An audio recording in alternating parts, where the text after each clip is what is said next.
So now Swatmaram Rishi is telling us that when the system of nadis become clear of the impurities, so we have practiced asana, then we practice nadi shuddhi, then we practice shat karma also. Now what happens? Now our nadis are clean. They are free from the impurities. Then what is said is that when the system of nadis in it, then what happens? Uh, I always give that example. In the garden, if you want to water the plants and if there is something stuck in the pipe, will the water flow smoothly? No, it will not. But if you remove that whatever is stuck, then what will happen? The water will flow smoothly. Similarly, our nadis, they are like a tube. So if there are impurities in the nadis, prana will not flow smoothly. But by practicing whatever Swatmaram Rishi has told, you are removing the impurities from the nadis. And then what happens? The prana, it flows smoothly through the nadis. And when it flows smoothly through the nadis, it enters the sushumna. The main aim is that the prana should enter the sushumna, because when it enters sushumna, kundalini jagran is attained. Now that is what is told here. Now manon mani. Manon mani means that steadiness of mind comes when the air flows or moves smoothly or freely in the middle of sushumna. This is manon mani condition which is attained when the mind becomes calm. So when is or how is manon mani condition attained? When the pran it enters sushumna, your mind becomes absolutely calm, stable, sthir. Then it is said that you attain manon mani avastha. When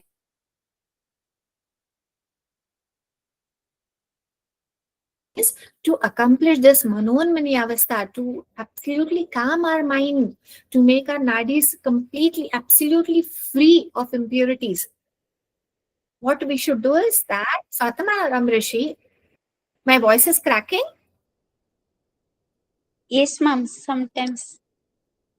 Now it is okay. Okay. Just Yeah. So, to attain this, to attain Manonmani Avastha, Swatmaram Rishi is saying that you should perform or practice various kumbhak.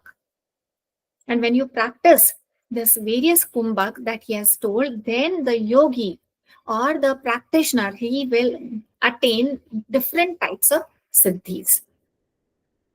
So, now, which are those kumbhaks? Which are those kumbhaks that we need to practice? So here is a list of kumbhak. Surya Bedanam Ujjayi Sitkari Shitali Tatha Vasrika Brahmari Murcha Plavinityashta Kumbhaka. So there are 8 kumbhak. Surya Bedan, Ujjayi, Sitkari, Shitali, Vasrika, Brahmari, Murcha and Plavini.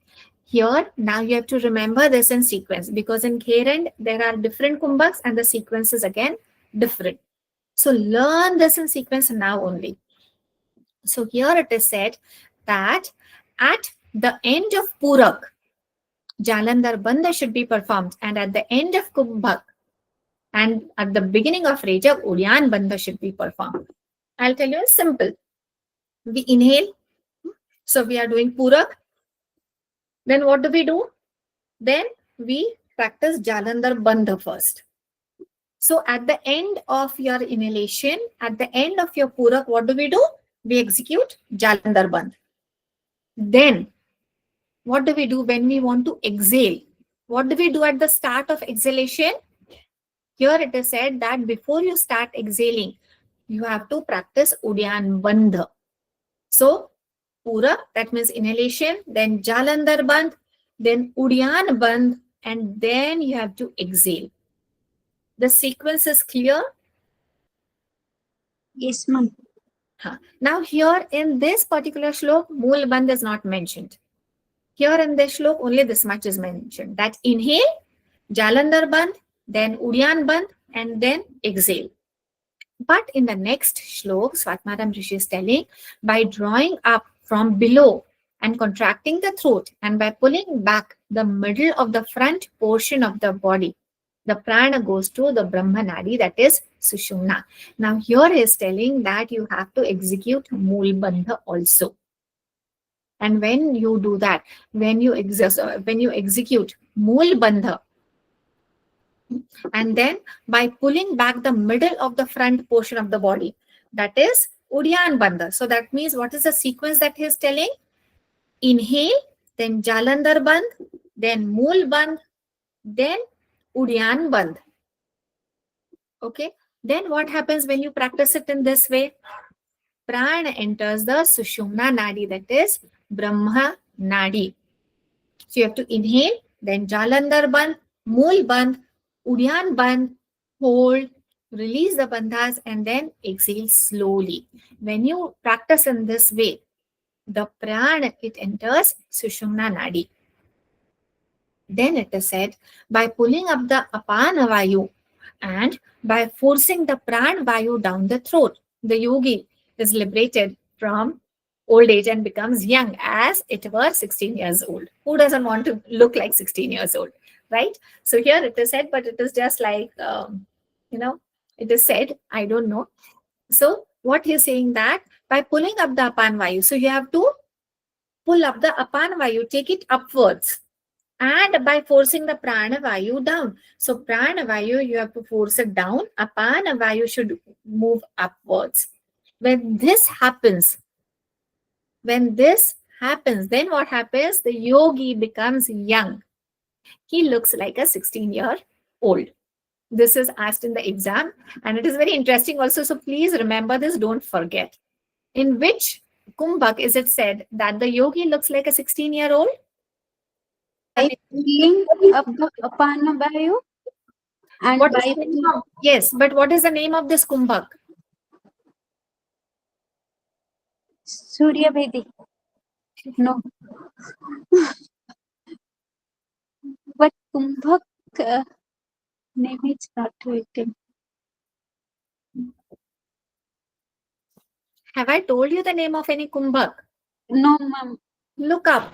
No, ma'am. No. So here they are just in general saying that when you practice these type of kumbhak, whichever he has described, in that when you work on the vayus, the different kinds of vayus, okay, then what happens when you work on it and when you get control on the vayu, then what you have to do? You have to force the prana vayu down, apana vayu when it comes up, then the yogi, he looks like a 16 years old. So this is in general when you practice pranayam or when you practice kumbhak. Got it? Yes, ma'am. General. Yes. General. Okay, benefit of kumbhak or benefit of pranayam, we can say. Okay, general. Now, Surya Bhedan.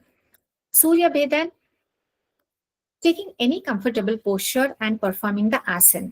So you have to sit in any posture, in any, you can sit on any asana. The yogi should draw in the air slowly through the right nostril. Then it should be confined within so that it fills from the nails to the tip of the hair and then let out through the left nostril slowly. I will explain this. Okay, Surya Bhedan. In Surya Bhedan, asana is not mentioned. Which asana? That is not mentioned. How in Nadi Shodhan, an asana was mentioned. Which was the asana in Nadi Shodhan?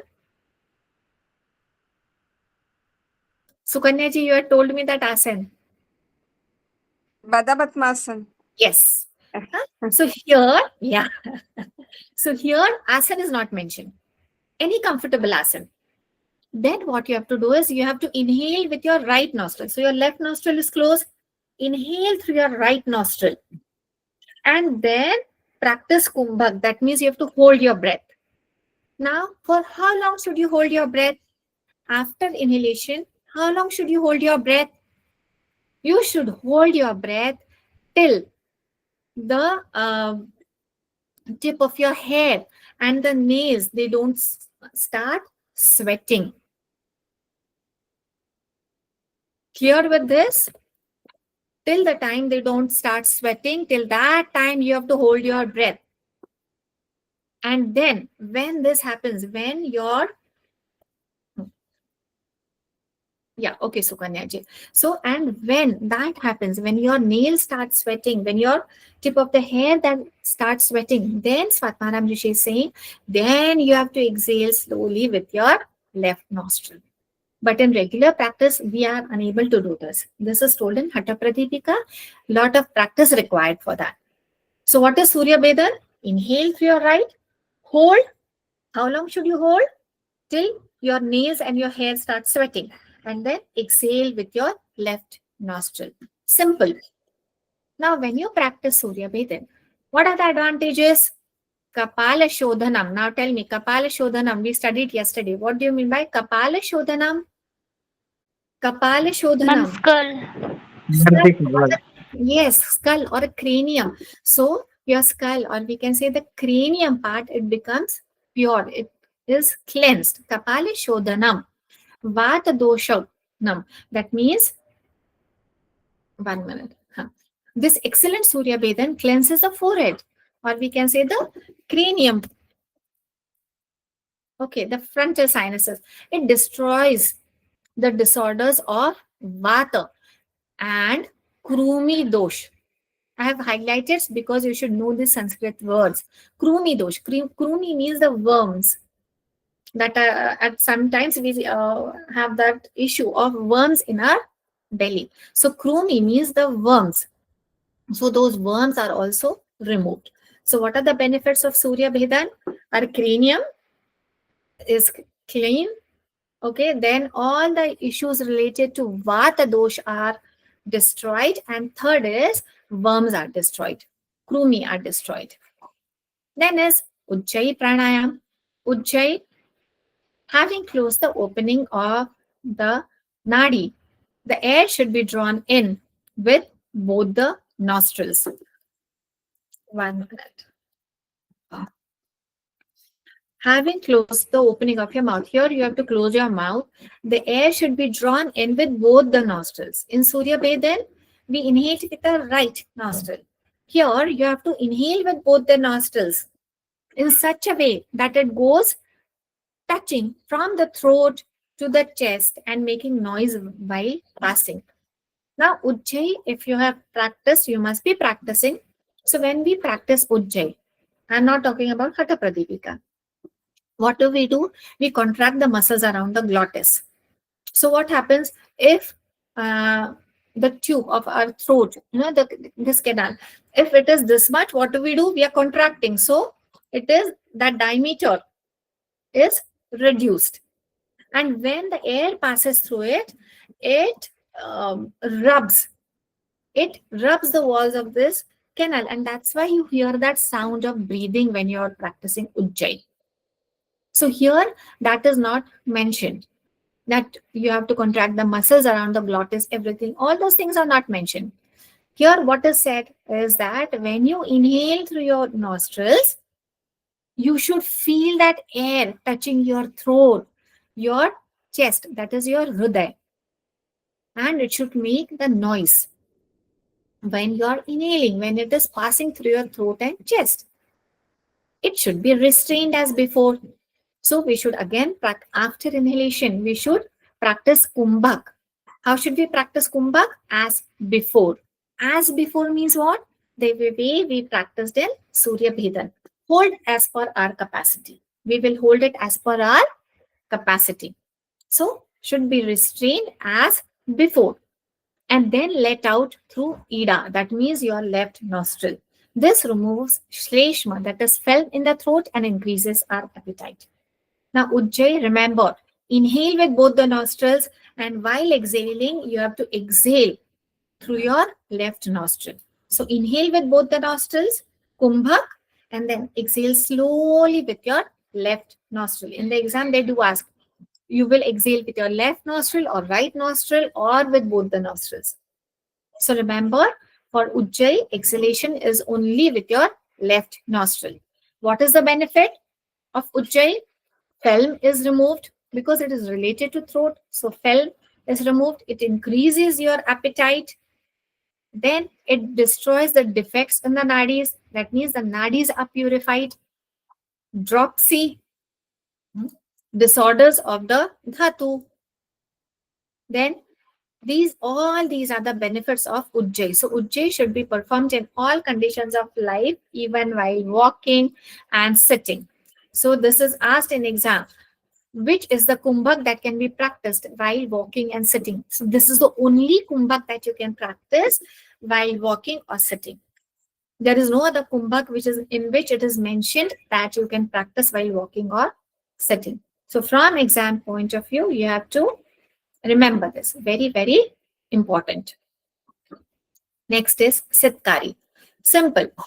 The way we practice Sitkari and Shitali, it is same. Sitkari is performed by drawing in the air through the mouth. The air thus drawn in should not be expelled through the mouth. By practicing in this way, should not be exhaled through the mouth. It should be exhaled through your nostrils.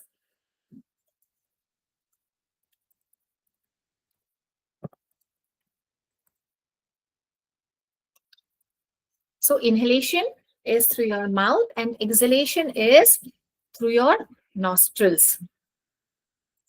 By practicing in this way, one becomes next to the God of love and beauty. So one becomes attractive, like Kamadev. This word is very, very important, Kamadev.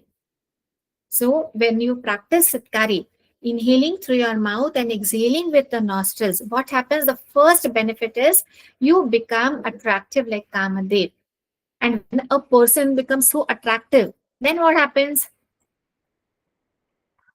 He is regarded adorable by the yoginis. So all the yoginis find such a yogi very adorable. Then also another benefit becomes a destroyer of the cycle of creation. So he becomes, no, this is wrong. I'll correct this. He gets the power to create as well as destroy. He has the power of both. He becomes so powerful that he has the power to create as well as destroy the world. I'll correct this and I'll send it to you. Then he is not afflicted with hunger, thirst, sleep, and lassitude. That means laziness. So we all know this is a common benefit of Sitkari. So you don't have, there is no this thing of difficulty in remembering this.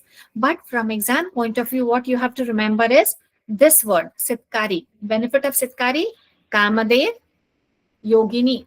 That means he is regarded adorable by the yoginis and he becomes the destroyer and the creator actually. And he has the power. He gets the power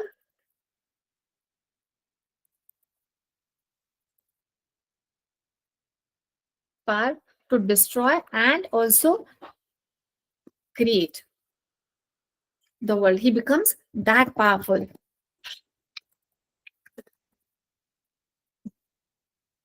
Then he gains complete control on his body. His body becomes free from all the disturbances. And in truth, he becomes a lord of the world of lord of the yogis. Now, Vikhyat, the word is here said. So one who practices Sitkari, what happens? Other benefits, he gains control over his body. So he gains control of each and every functioning of his body.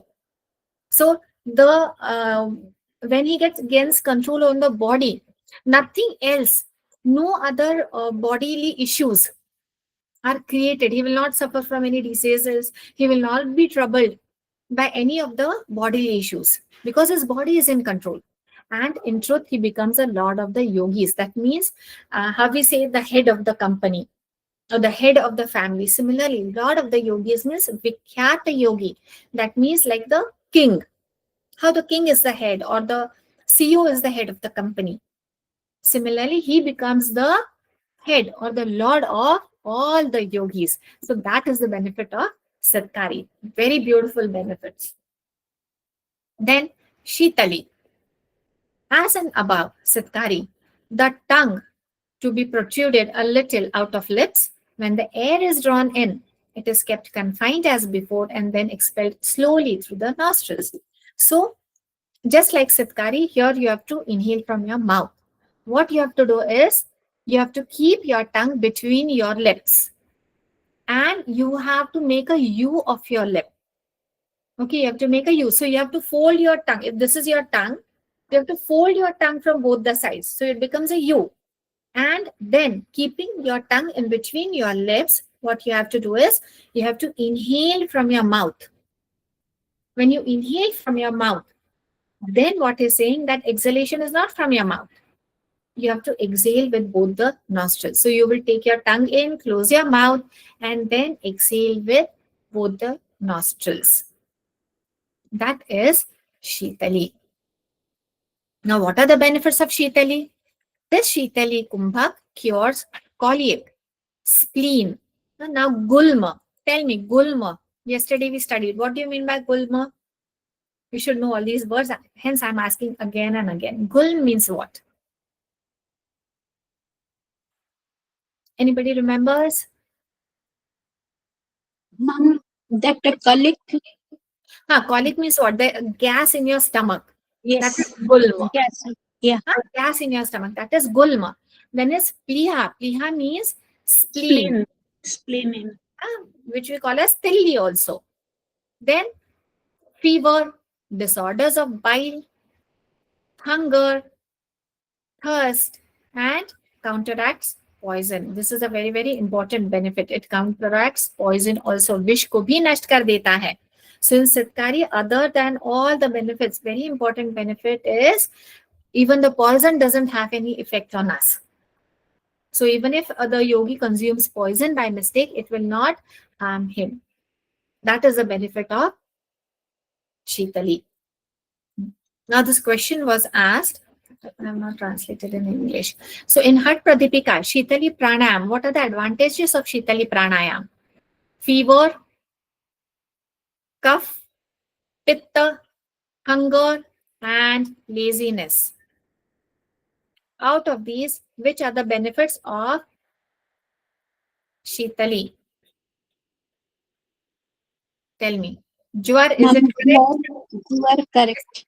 Jwar is correct. Then, Cough is correct. yes. Cough, It's, it's not No, there. ma'am. it's No, not. ma'am. Because Shitali, Sitkari, remember logic. Shitali and Sitkari, both they generate coolness in our body. So something that generates coolness in our body, can it destroy cough? No. No. No, ma'am. Remember it in that way. Okay. Then Pitta, Yes, ma'am. Yes, ma'am. because Pitta is like Ushnata, heat, right? Bhuk Pyas, Yes. भूख Yes, प्यास का ma'am. भी इसमें दिया हुआ है. yes. Tandra, No, No, ma'am. ma'am. no, No. Tandra is in Sitkari, not in Shitali. So A, C, D. Very good. Now next is Bhasrika. How do you perform? Now Bhasrika, please listen very carefully. Bhasrika. Now rather than reading out, what I'll do is I'll explain it to you. So here in Bhasrika, this is the first kumpak in which asan is mentioned. Okay, that you have to sit in Padmasan. So in Bhasrika, it is mentioned that you have to sit in Padmasan. Very important. You have to remember that. Then, when you sit in Padmasan, what happens? It is said that it destroys all the sins. So when you sit in Padmasan, first thing you have to do is you have to exhale. So you have to practice Rechak. Do Rechak first with your nose. And then when you practice Rechak, it should be practiced in such a way that you should feel the air in your heart. You should feel the air in your heart, in your throat, and your head region. When you practice Rechak, when you exhale in Bhasrika, you should exhale in such a way that you should feel that Vayu, that air in your heart, in your throat, and in your head. Okay, so first is exhalation. Here, inhalation is not mentioned first. Remember, here it is said that sit in Padmasan, then first exhale. After exhaling, then you should inhale. And when you inhale, again, you should feel that inhalation in your chest region, your throat region. And you should practice this inhalation and exhalation again and again. Keep doing that. How long should you do it? That is answered in the next shlok, that you should practice this till the time you are not tired. When your body is tired, when you are tired, then then what you have to do? You have to exhale, right nostril. You have to inhale with your right nostril. So when your body is tired, you have to inhale with your right nostril like this. And then what you have to do is, then you have to hold. That means you have to practice kumbhak. How do you practice kumbhak? So that mudra is also told, that prana mudra. So when you inhale, after practicing Bhasrika, when your body is tired, what you have to do is close the left nostril, inhale through your right nostril, close both the nostrils, hold as long as you can, okay? And then what you have to do is, you have to slowly exhale through your left nostril. I'll repeat again. While practicing Bhasrika, first sit in Padmasana, exhale. After exhaling, inhale, exhale, inhale, exhale, inhale, exhale. This you have to continuously do it. Till what time you have to practice this? Till your body is not tired. When you feel you're tired, you're exhausted, then what you have to do is, you have to inhale with your right nostril, kumbhak, hold as long as you can, and then exhale slowly with your left nostril. Did you understand, Bhasrika? Yes. Yes, ma'am. Very good. Now, what are the benefits of Bhasrika? Tridosh. It destroys Vata, Kapha and Pitta. It destroys the imbalance in Vata, Pitta and Kapha. It increases the digestive power. That means Sharir Agni. It increases the digestive power. Then it awakens Kundalini. Very important. Bhasrika. It awakens Kundalini. Jagruti hoti hai. By how is Kundalini awakened? By removing the cuff from the mouth of Sushumna. Thus gives pleasure and is beneficial. This, it destroys the fel and the impurities accumulated at the entrance of Brahmanaya. So, when we started with Kumbhak, I told you that Sushumna Nadi, okay, the pran should enter the Sushumna Nadi. When it enters, only then our mind will calm down and we will attain Manonmani Avastha. But what happens is, at the mouth of the Sushumna Nadi, there is cuff accumulated. So it blocks. So the Vayu cannot enter the Sushumna Nadi because of the cuff. When we practice Bhasrika, what happens? This cuff is destroyed. And then the pran or the Vayu, it enters the Sushumna Nadi. And when it enters the Sushumna Nadi, what will happen? Kundalini Jagruti. So the Kundalini is awakened. Now, also, this Bhasrika should be performed plentifully. You need to practice it again and again. Why? Because it also pierces all the 3 granthis in our body. Brahma, Vishnu and Rudra, we have 3 granthis in our body. So it is said that by practicing Bhasrika, what happens? All these 3 granthis are pierced. So see how effective Bhasrika is. So many beautiful advantages of Bhasrika have been told. Then, next is Bhramari. Bhramari is simple. Now, while practicing Bhramari, okay. Now, here what it is said, forget, don't read that. I'll explain it to you.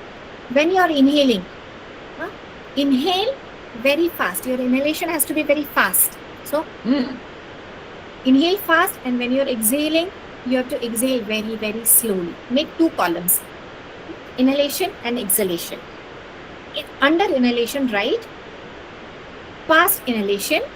Under exhalation, write slow exhalation. Okay. Then next is, when you are inhaling, the sound that is created, the sound is that of a male humming bee. So under inhalation, you will write sound of a male humming bee, that is bhrunga. Under exhalation, write female humming bee. So when you're exhaling, the sound that is created, that sound is of a female hummingbee, which is called as brungi. When you're inhaling, it is called as bhramar. When you're exhaling, it is called as bhramari. Got it? Understood? Any difficulty? You want me to repeat it again once more? Or is it clear? Yes, ma'am. Clear. Sure, everyone clear?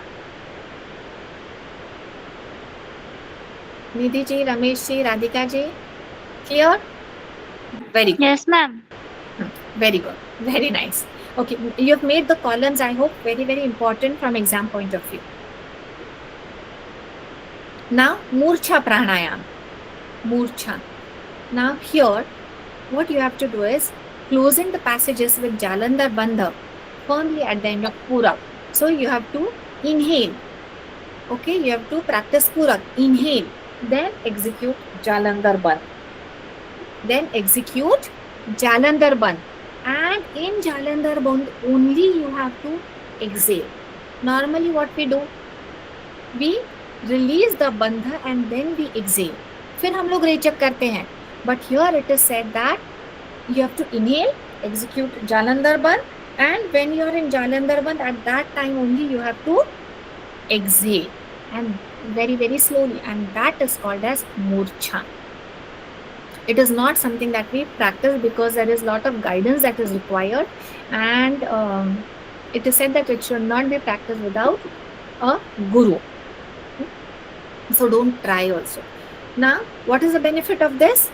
It causes the mind to swoon and gives comfort. So it gives our mind a very beautiful, happy state. You feel very nice, happy. Your mind is in a very nice, blissful state.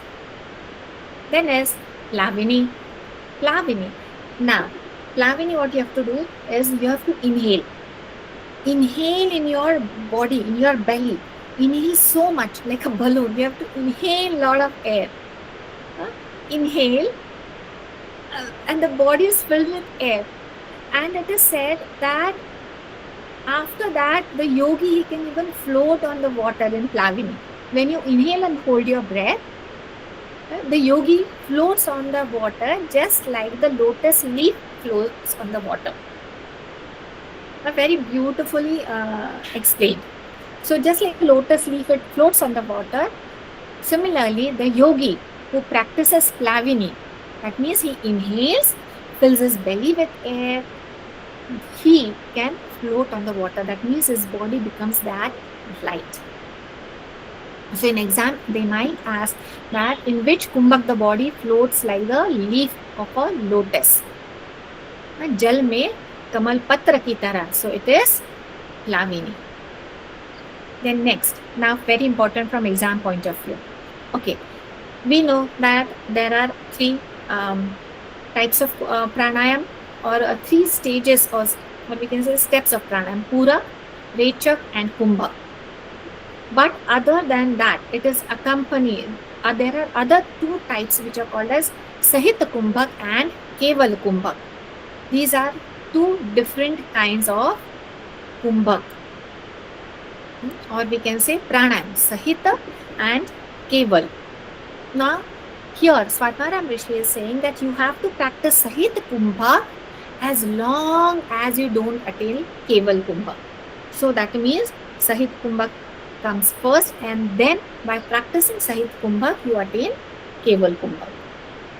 So what is Sahit Kumbhak? When you practice Purak and Rechak, when you are practicing pranayam along with Purak and Rechak, it is called as Sahit. And when you practice without Purak and Rechak, when there is no Purak, when there is no Rechak, that is called as Keval Kumbhak. Where there is no Purak, there is no Rechak. Now this state is also mentioned by Patanjali Rishi. What is it called? Baihya. No. Stambha Vrittima. So what is it called? What is it called? Stambhavrutti, right? Stambhavrutti. Chaturtha pranayam also. Chaturtha pranayam. Yes, ma'am. And Chaturtha pranayam, where there is no Baya inhibition. Abhyantara, and the Stambhavrutti. Yes, ma'am. Yes. So there is no Purak, there is no Rechak. So that is again what is told over here, that first you have to practice Sahit Kumbhak. That means you have to practice Purak and Rechak. And then you have to practice it as long as you don't require to inhale and exhale. That is called as Keval Kumbhak. Then it is said that there is nothing in the three worlds which may be difficult to obtain for him who is able to keep the air confined according to pleasure by means of Keval Kumbhak.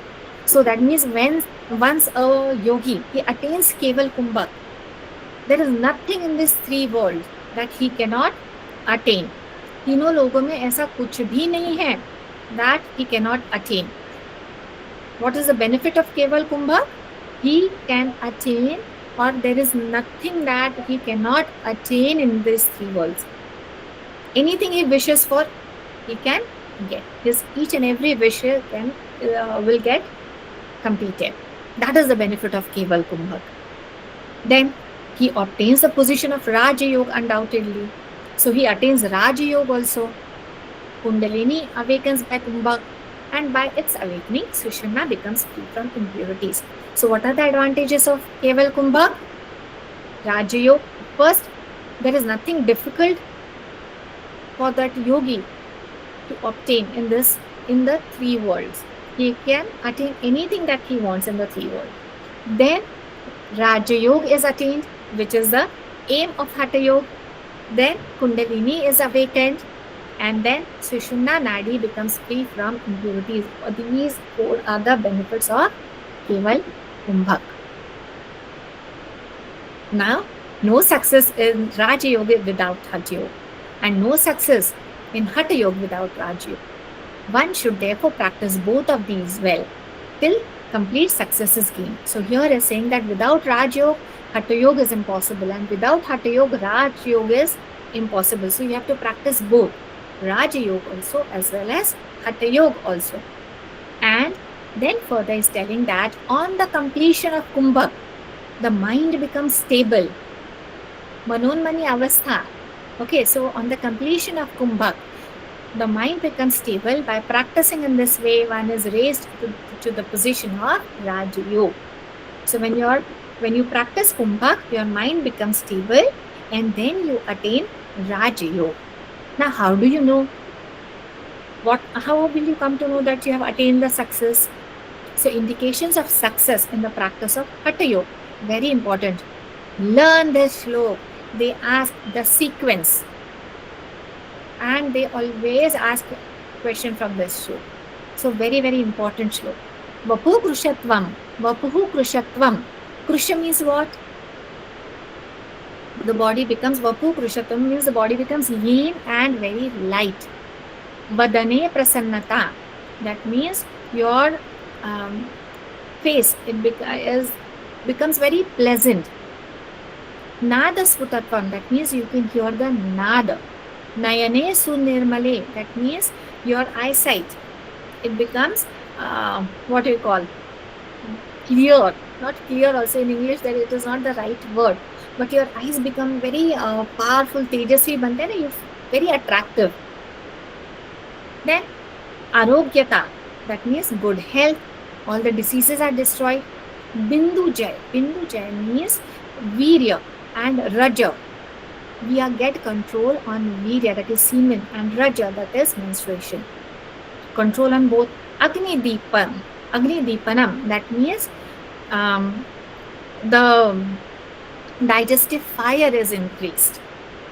Nadi Vishuddhi, Hata Siddhi Lakshanam. So the nadis are also purified, and all these are the signs that you have attained Siddhi in Hatha Yoga. And with this, we complete the second Updesh.